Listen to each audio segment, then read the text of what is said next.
Dr. Thomas O'Donnell from the Hertie School of Governance in Berlin. Thank you very much for your time. So it could be that tomorrow construction gets underway again and it's the final few kilometres to go.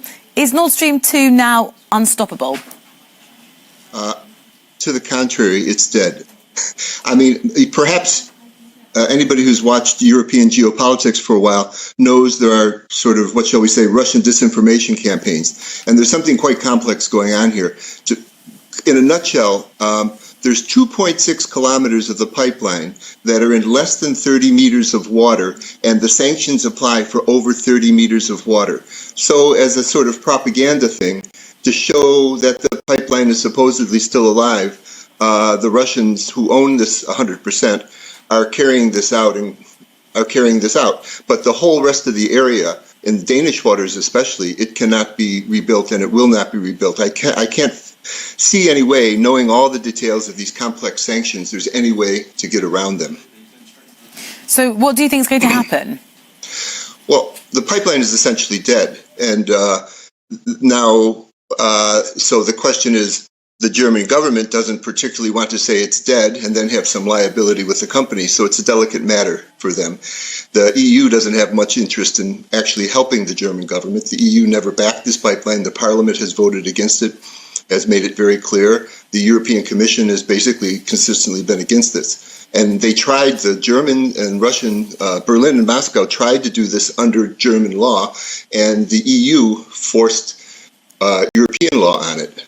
So, yeah, in any case, I think the American sanctions are bipartisan. They were not, as you said in the beginning about Mr. Trump, he actually refused to impose sanctions. He had permission since 2017 with the Obama sanctions left over from Ukraine invasion, and he refused. And that's why Democrats and Republicans together overwhelmingly in Congress have passed, now it'll be a second law this month. And so this has nothing to do with Trump. He did not want to impose sanctions. And Biden, of course, he doesn't oppose sanctions, he's for it, but he can't stop this either.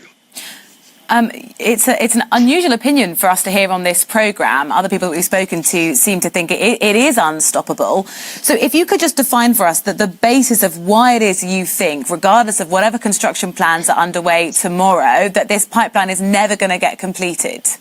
Well, you need insurance. Any company that insures the pipeline will be sanctioned, and already there's an insurance club, it's called, association representing 90% of the insurance companies in the world that could do this. They've already told their members not to do it. There's a certification organization called DNVGL, a Norwegian company. There's only a few companies that can certify all the construction with their standards, their proprietary standards.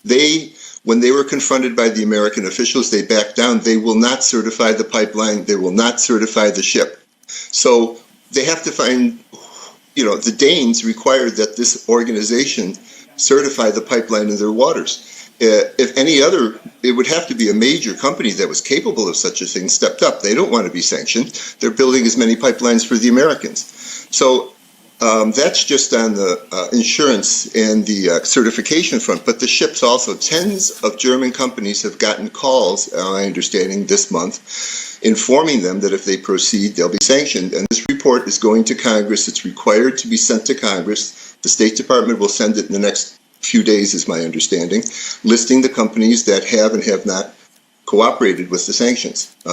Whatever you might think about this is extremely effective. This is a kind of bravado by Nord Stream. Thank you very much for your time and your perspective. Dr. Thomas O'Donnell from the Hertie School of Governance in Berlin.